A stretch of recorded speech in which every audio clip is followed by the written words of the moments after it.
Hello.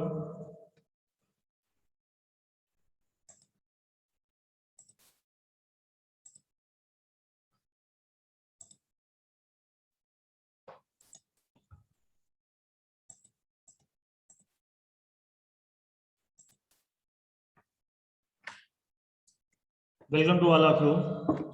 आज हम देखेंगे इस वीडियो में अप्लाइड मैकेनिक्स का नेक्स्ट चैप्टर, जो कि है चैप्टर नंबर 3। ठीक है, चैप्टर नंबर 3 में हम लोग देखेंगे, चैप्टर का नाम है मोमेंट। ठीक है, तो देखेंगे चैप्टर नंबर 3। ठीक है, आपने अगर इससे पहले की वीडियो नहीं देखी है तो आप प्लेलिस्ट हमारा चेक कर सकते हैं। प्लेलिस्ट में आपको chapter number 2 and chapter number 1 का सारा वीडियो मिल जाएगा। ठीक है, इसमें लगभग 7 वीडियो हमारे पड़े हुए हैं चैप्टर 1 में।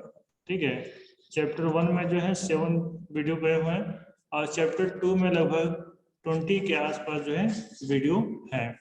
ठीक है, तो आज हम लोग स्टार्ट कर रहे हैं चैप्टर नंबर 3, जिसका नाम है मोमेंट, आघूर्ण। ठीक है, तो आज हम लोग समझेंगे कि आघूर्ण क्या चीज है। ठीक है, आज की जो क्लास होगी वो बेसिक क्लास होगी कि मोमेंट के बारे में, इसे हम लोग को आज समझना है। तो आइए स्टार्ट करते हैं और आगे बढ़ते हैं। लेकिन इससे पहले की वीडियो 2 चैप्टर अगर आपने कंप्लीट नहीं किया है तो आप उसे जरूर से कंप्लीट कर लें। डिस्क्रिप्शन खोलेंगे तो वहाँ से भी आप जाकर कंप्लीट कर सकते हैं। तो आइए स्टार्ट करते हैं।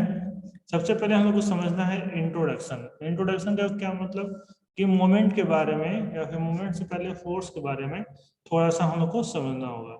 जैसे कि अगर हम लोग बात करें कि किस तरीके से ये काम करता है। ठीक है, सिंपली इंट्रोडक्शन में यहाँ पे क्या बताया गया है इसके बारे में हम बता दें पहले आपको। देखिए, यहाँ बताया गया अगर एक किसी पॉइंट पे कोई फोर्स अप्लाई करते हैं, किसी पॉइंट पे एक फोर्स अप्लाई करते हैं, तो ये पॉइंट का जो मोशन होगा, जो गति होगी, एक सीधी रेखा में होगी। इसे कह सकते हैं कि इसका गति एक सरल रेखी होगी। ठीक है, अगर किसी पिंड पे या किसी बॉडी पे एक फोर्स लगाते हैं, ठीक है, कोई बॉडी हो गया, ठीक है, या कोई भी दृढ़ पिंड हो गया, तो उस पर जब ये फोर्स लगाते हैं, आप कोई फोर्स अप्लाई करते हैं, तो इसमें ये सीधी रेखा में भी गति कर सकता है और ये अपने एक्सिस के अबाउट रोटेट भी हो सकता है। यानी बताने का ये मतलब है, अगर आप एक किसी बिंदु पे, किसी कण पे आप फोर्स लगाते हैं तो केवल और केवल क्या करेगा, सरल रेखी गति करेगा, एक सीधी रेखा में गति करेगा। लेकिन जब आप किसी पिंड पे, किसी बॉडी पर फोर्स लगाते हैं तो वो क्या कर सकता है, सीधी रेखा में भी गति कर सकता है या फिर वो अपने एक्सिस के अबाउट जो है रोटेट भी सकता है। इसमें अगर कोई पॉइंट फिक्स हुआ तो वो रोटेट भी सकता है या फिर दोनों हो सकता है। ठीक है, या फिर दोनों हो सकता है। तो ये केस हम लोगों ने देखा यहाँ पे पॉइंट के केस में, यहाँ पे किसी बॉडी के केस में। ठीक है, तो यही चीज यहाँ पे बताया गया है। जैसे हम लोग पढ़ते हैं और समझते हैं, ये बेसिक चीजें हैं, ये हम लोग को समझ में आना चाहिए। देखिए यहाँ पे क्या बताया गया है। यहाँ बताया गया है जब किसी कण पर कोई बल कार्य करता है, ध्यान क्या देना है, जब किसी कण पर, ठीक है, जब किसी कण पर कोई बल कार्य करता है तो बल की दिशा में केवल एक ही प्रकार की गति अर्थात सरल रेखी गति यानी कि लीनियर मोशन उत्पन्न हो सकती है। ठीक है, यानी जब किसी कण पे बल लग रहा है तो केवल सरल रेखी गति, लीनियर मोशन ही उत्पन्न हो सकती है, जिसे स्थानांतरण गति, ठीक है, भी कहते हैं, भी कहते हैं। आगे देखें, परंतु जब किसी दृढ़ पिंड, किसकी बात की गई है, दृढ़ पिंड की बात की गई, जब किसी दृढ़ पिंड पर कोई बल कार्य करता है तो उसके प्रभाव में सरल रेखी गति या घूर्णन गति मतलब कि रोटेटरी मोशन या दोनों प्रकार की गतियां एक साथ उत्पन्न हो सकती है। ठीक है, जैसा कि हमने बताया यहाँ पे कि यहाँ पर सरल रेखी गति और रोटेटरी मोशन दोनों ही पॉसिबल है, पिंड के केस में, किसी बॉडी के केस में, और पॉइंट के केस में, किसी कण के केस में केवल सिंपल लाइन ही मतलब कि एक सरल रेखा में ही गति कर सकता है। आगे देखा जाए, आगे क्या बताया गया है। आगे बताया गया है यदि पिंड के सभी कण गति के लिए स्वतंत्र हैं यानी पिंड के सभी कण मतलब जो भी बॉडी है, पिंड है, तो कोई भी कण जो है फिक्स नहीं है, कोई भी मॉलिक्यूल जो है कहीं पे फिक्स नहीं है, यानी कि सब फ्री बॉडी है, मोशन कर सकता है, कहीं से बना हुआ नहीं है, उसके बारे में बात की जा रही है। यहाँ कहा जा रहा है किसी पिंड के सभी कण गति के लिए स्वतंत्र हैं, तो पिंड में सरल रेखीय गति यानी कि लीनियर मोशन उत्पन्न होती है। और यदि पिंड का कोई बिंदु स्थिर है, ठीक है, मान लीजिए कोई बॉडी है, उसमें एक बिंदु स्थिर है, मतलब कांटे मार दिया गया, इससे समझिए, तो क्या है, तो बल के कारण पिंड में केवल घूर्ण गति होती है। मतलब कोई बॉडी इस तरीके का है और यहाँ पे फिक्स कर दिया गया यहाँ से, तो आप इसे बल लगाएंगे इस तरीके से, तो ये क्या होगा, रोटेट कर जाएगा अपने एक्सिस के अबाउट, इस जो फिक्स पॉइंट है इसके अबाउट रोटेट कर जाएगा। लेकिन ये क्या होगा, यहाँ जब से बल लगाएंगे तो वो आगे की तरफ नहीं बढ़ेगा, ठीक है, यानी जो है लिनियर मोशन नहीं करेगा ये, ठीक है, यही बात बताई गई है। अगर उसमें कोई फिक्स पॉइंट नहीं होगा तो वो आगे की तरफ बढ़ेगा, तो सरल रेखा में गति करेगा। अगर एक फिक्स पॉइंट होगा तो क्या करेगा, अपने एक्सिस के अबाउट जो है फिक्स पॉइंट के अबाउट रोटेट कर जाएगा। यही चीज यहाँ बताया गया है। तो बल के कारण पिंड में केवल घूर्णन गति होती है, अतः बल पिंड की उस स्थिर बिंदु के परितः घूमने का प्रयास करता है। आगे देखिए, यदि पिंड में दो स्थिर बिंदु हैं तो बल पिंड को दो स्थिर बिंदुओं को मिलाने वाली रेखा के परितः घूमने का प्रयास करता है। अतः उपरोक्त वर्णन स्पष्ट है कि कोई बल किसी पिंड को किसी स्थिर बिंदु या अक्ष के परितः घुमाने का प्रभाव रखता है, यानी कि कोई बल जो है किसी बॉडी पर लग रहा है तो उसे रोटेट कराने का जो है प्रयास करता है, ठीक है। तो ये चीज हम लोगों ने देखा, ये तो अभी इंट्रोडक्शन था, ठीक है। अब हम लोग जानेंगे कि मोमेंट क्या है, घूर्ण क्या है। देखिए यहाँ बताया गया है, बल द्वारा किसी पिंड को घुमाने की प्रवृत्ति को बल आघूर्ण, ठीक है, कहते हैं, ठीक है, मोमेंट ऑफ फोर्स या फिर टॉर्क कहते हैं। किसको कहते हैं, बल द्वारा किसी पिंड को घुमाने की प्रवृत्ति को बलाघूर्ण कहते हैं, यानी कि जब कोई पिंड इस प्रकार से है किसी फिक्स पॉइंट के अबाउट और उसे कोई बल उसे घुमाने का प्रयास कर रहा है, तो इसे हम लोग क्या कहेंगे, मोमेंट ऑफ फोर्स या फिर टॉर्क कहेंगे, ठीक है। इसे आघूर्ण के स्थान पर घूर्ण भी कहा जाता है, इसे आघूर्ण के स्थान पे सिंपली घूर्ण भी कहा जाता है, ठीक है। आगे देखते हैं नेक्स्ट। देखिए यहाँ पे क्या बात किया गया है, बल का आघूर्ण, मोमेंट ऑफ फोर्स। यहाँ पे हम लोग को ये जानना है कि मोमेंट ऑफ फोर्स क्या है, ठीक है, बल का आघूर्ण क्या है, मोमेंट ऑफ फोर्स क्या है। तो मोमेंट ऑफ फोर्स क्या होता है, इसलिए पहले हम सबसे पहले समझ लेते हैं।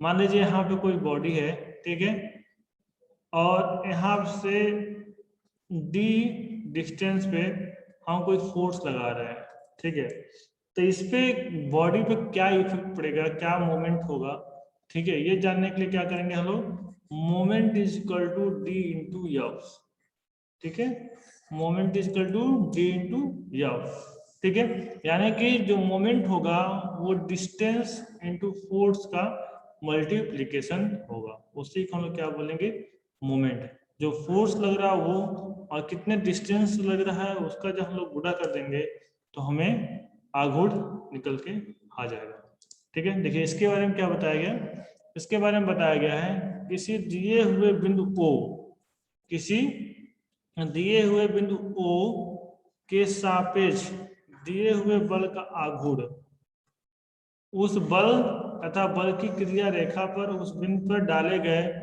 लंब की लंबाई के गुणनफल के बराबर होता है, ठीक है। तो बल का आघूर्ण बराबर बल गुणे निश्चित बिंदु से बल की लंबवत दूरी।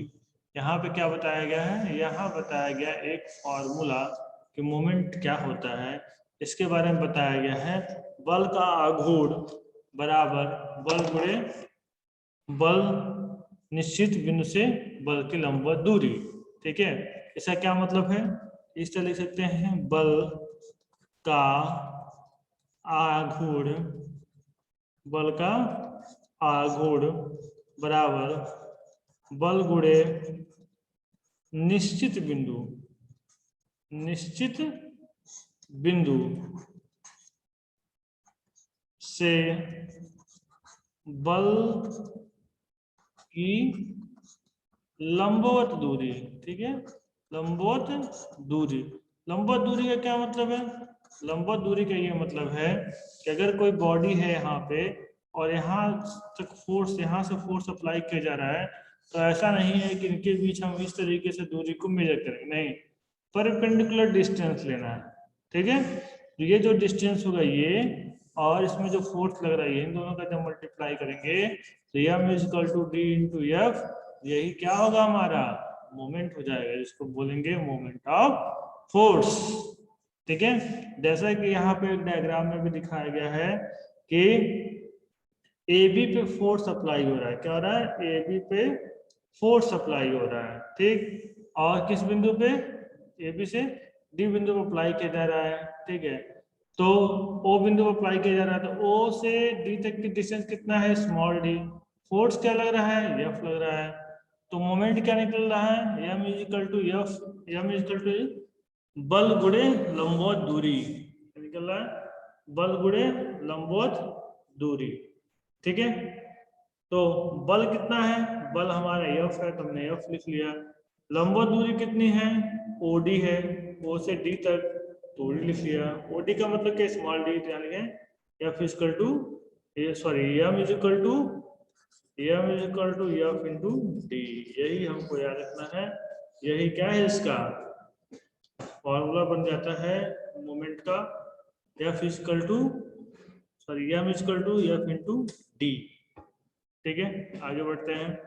देखिए यहाँ 2 पॉइंट बताए गए हैं, और क्या बताया गया है कि किसी बल की क्रिया रेखा पर, किसी बल की क्रिया रेखा पर ही ऐसे किसी बिंदु के सापेक्ष द्वारा बल का आघूर्ण शून्य होता है। मतलब उसकी क्रिया रेखा पर जहां बल लग रहा है, ठीक है, और यहाँ का जो है आघूर्ण कितना होगा? शून्य होगा।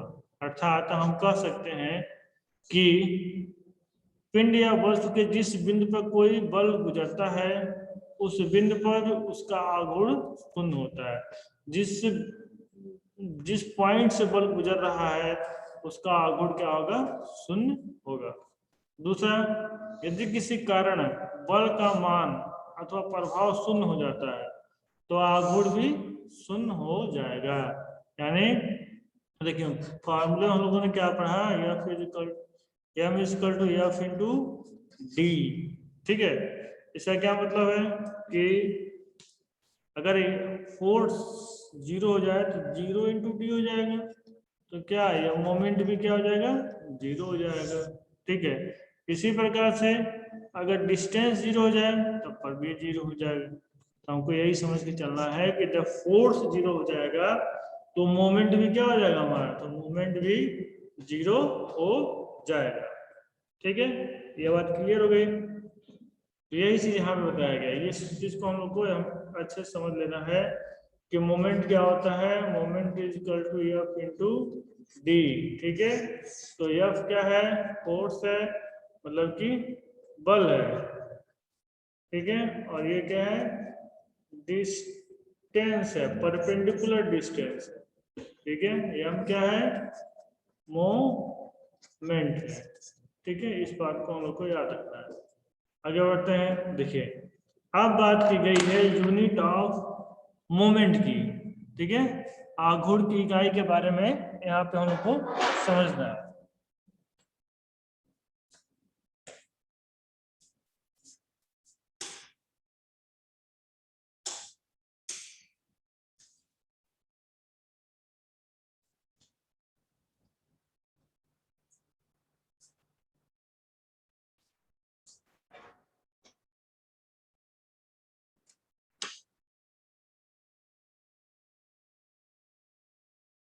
देखिए क्या है आघूर्ण की इकाई। ठीक है, unit of moment. Unit of moment का क्या मतलब है? देखिए जैसे कि हमने बताया कि m is equal to f into d होता है। तो अब यहाँ पे बात है कि मोमेंट निकाल रहे थे। एफ का यूनिट कितना होता है? एफ का मात्रक न्यूटन होता है। अब डी का क्या होता है? डी का डिस्टेंस मतलब कि दूरी, दूरी का मतलब कि क्या हो गया? मीटर हो गया। यानी कि मूवमेंट का जो यूनिट आ रहा है वो क्या आ रहा है? न्यूटन मीटर आ रहा है। ठीक है, तो आउटपुट का जब इकाई पूछा जाता है क्या इकाई है? Newton metre. ठीक है, क्या है? न्यूटन मीटर है।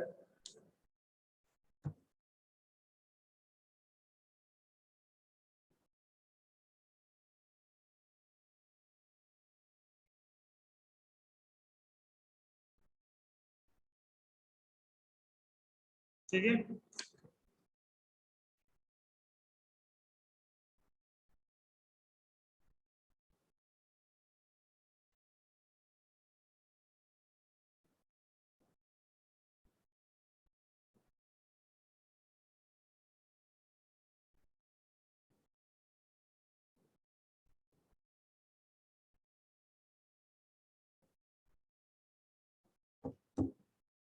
देखिए न्यूटन मीटर को हम बड़े यूनिट में लिखना चाहें तो किलो न्यूटन मीटर भी लिख सकते हैं। क्या लिख सकते हैं? किलो न्यूटन मीटर भी लिख सकते हैं। इसके अलावा देखिए, इसके अलावा अगर छोटे यूनिट की बात करें, जिसको छोटे यूनिट में लिखना है तो हम लोग केजी, अगर केजी में रिप्रेजेंट करना चाहें तो केजी में भी हम रिप्रेजेंट कर सकते हैं।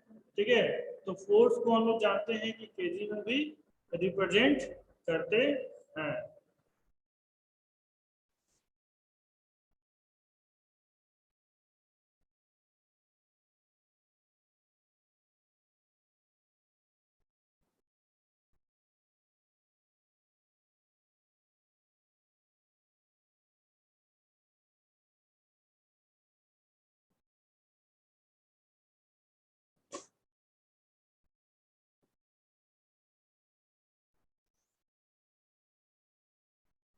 देखिए,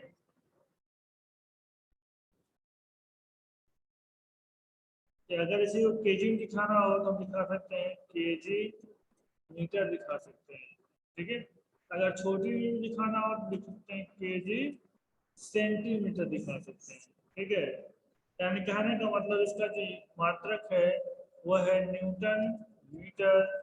इसको दिखाने के लिए अगर अगर जब आगे हम लोग मेडिकल सॉल्व करेंगे, न्यूमेरिकल में देखेंगे तो वहाँ पर किलो न्यूटन मीटर आ जाएगा। तब हमको समझ जाना है किसका यूनिट है? मोमेंट का यूनिट है। न्यूटन मीटर आएगा तो समझ जाना है मोमेंट का यूनिट है। केजी मीटर आएगा तो समझ जाना है मोमेंट का यूनिट है।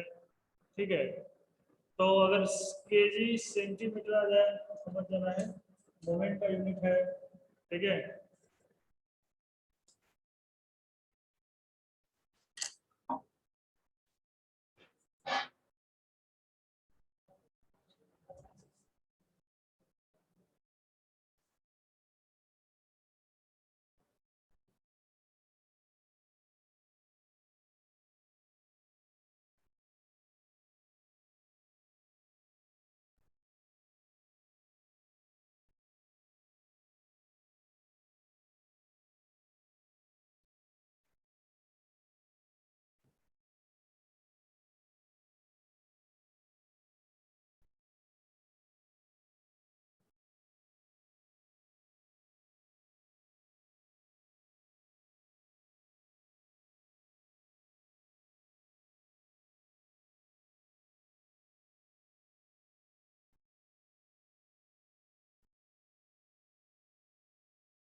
तो आप देखते हैं हम लोग नेक्स्ट हेडिंग, इसमें क्या है,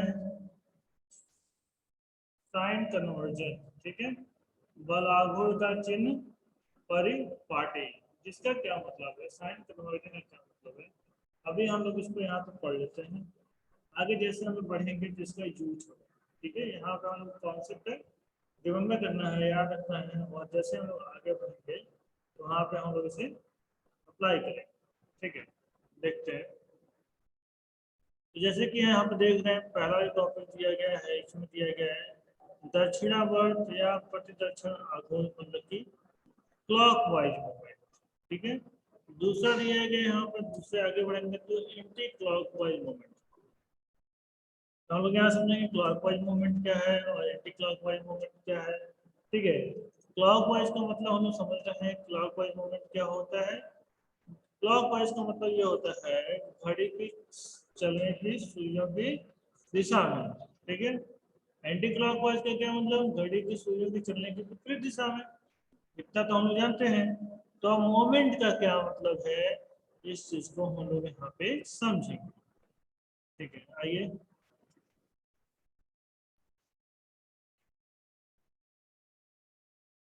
देखो जैसा कि यहाँ पे बीम है कि जो ब्लैक वाला जो पोर्शन है यहाँ से आता है, तो इसको हम लोग कहते हैं बीम, ठीक है, तो हम लोग क्या कहते हैं बीम, ठीक है, वो ए से बी तक है, और दोनों तरफ क्या दिया गया है, टेक लगाया गया, सपोर्ट लगाया गया, ठीक है, दोनों तरफ सपोर्ट लगाया गया, इस सपोर्ट पर रिएक्शन लग रहा है, ठीक है, जो फोर्स को रुके हुए हैं उसको बोलते हैं रिएक्शन, आर से रिप्रेजेंट करते हैं, ठीक है, इसको भी आर से रिप्रेजेंट करते हैं, क्योंकि ये ए वाले सिरे पर लगा है इसलिए इसको आर एल लिख दिया गया है, ये बी वाले सिरे पर लगा इसलिए आर बी इसको लिख दिया है, रिएक्शन बी, ठीक है।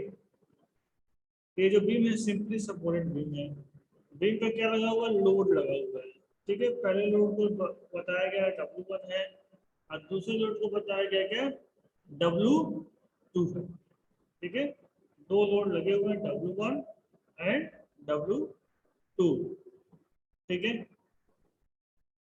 तो अब देखिए ये जब लोड लगेगा तो बीम क्या होगा, हल्का सा नीचे की तरफ ट्विस्ट होगा, नीचे की तरफ क्या होगा, ये दबेगा, तो नीचे की तरफ दब रहा है, जो बल है, जो फोर्स है, जो भार है, उसे नीचे की तरफ दबाने की कोशिश कर रहा है और इसमें फ्लक्चुएशन आ रहा है, तो इसमें क्लॉक वाइज मोमेंट जनरेट होगा, कैसा मोमेंट जनरेट होगा, क्लॉक वाइज, ठीक है, इस तरीके से ये मोमेंट जनरेट होगा जिसको हम लोग बोलेंगे क्लॉक वाइज मोमेंट, ठीक है, क्लॉक वाइज मोमेंट, ठीक है, हिंदी में से कहते हैं दक्षिणावर्त, दक्षिणावर्त,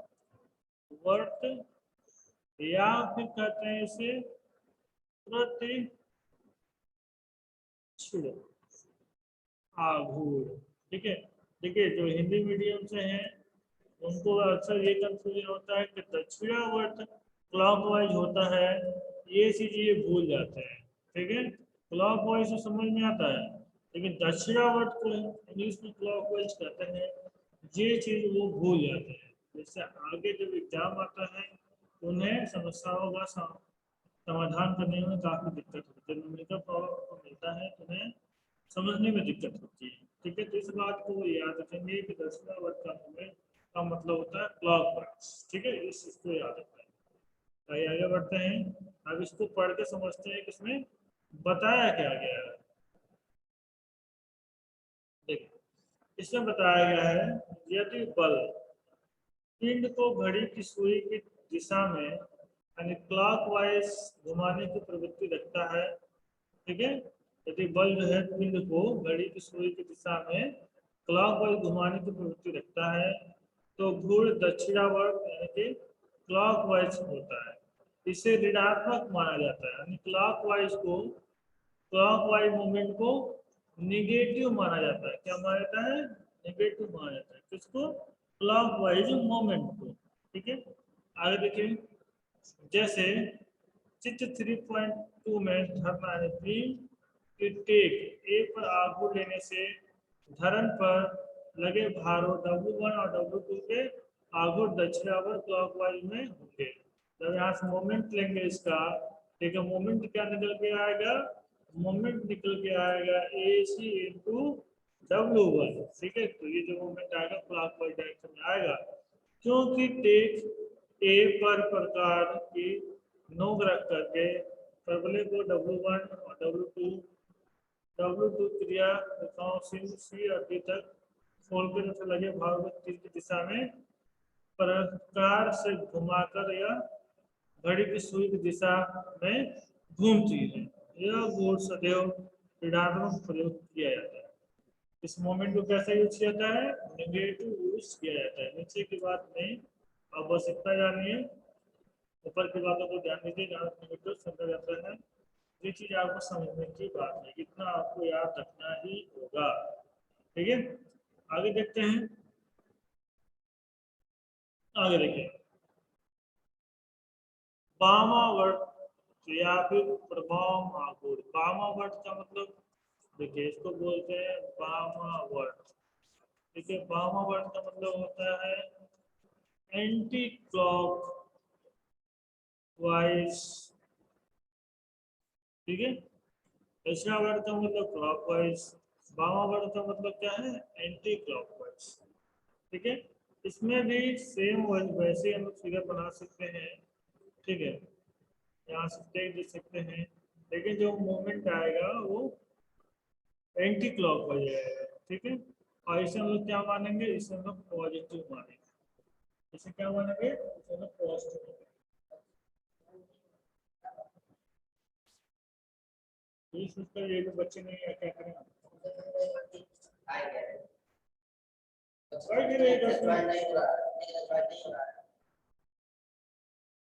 एक बार बंद करके फिर से खोल लीजिए, एक बार काट करके फिर से खोल लीजिए। जो लिखा था फिर से लिखा शेयर कर दिया सबके।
हाँ देखिए, तो इसमें मोमेंट क्या होगा, इसमें मोमेंट पॉजिटिव होगा, ठीक है। देखिए इसमें क्या बताया गया, इसको पढ़ लेते हैं लोग। इसमें बताया गया यदि बल पिंड को घड़ी की सुई के विपरीत दिशा में घुमाने की प्रवृत्ति रखता है तो बल का आघूर्ण वामावर्त यानी कि एंटी क्लॉकवाइज होता है तथा इसका मान सदैव धनात्मक माना जाता है। चित्र में धरने के ठीक है और एक प्रक्रिया आरबी वामावर्त क्योंकि प्रकार के निर्देश परंतर प्रकार को घुमाने का प्रयास करती है। यह सदैव कैसे होती है? धनात्मक होती है, सदैव धनात्मक होती है। ठीक है, तो आज के इतना कर देते हैं, मिलते हैं नेक्स्ट वीडियो में। नेक्स्ट वीडियो में देखेंगे आगे का टॉपिक। आगे का टॉपिक क्या होगा ये देख लेते हैं। हम लोग करेंगे नेक्स्ट वीडियो में ज्योमेट्रिकल रिप्रेजेंटेशन। इसके बाद हम लोग करेंगे classification of movement. Classification of movement में हम लोग 3 टॉपिक पढ़ेंगे। टर्निंग मूवमेंट, उसके बाद पढ़ेंगे बेंडिंग मूवमेंट और उसके बाद पढ़ेंगे हम लोग ट्विस्टिंग मूवमेंट। ठीक है, फिलहाल आज के लिए बस इतना ही। ओके, मिलते हैं नेक्स्ट वीडियो में। Thank you.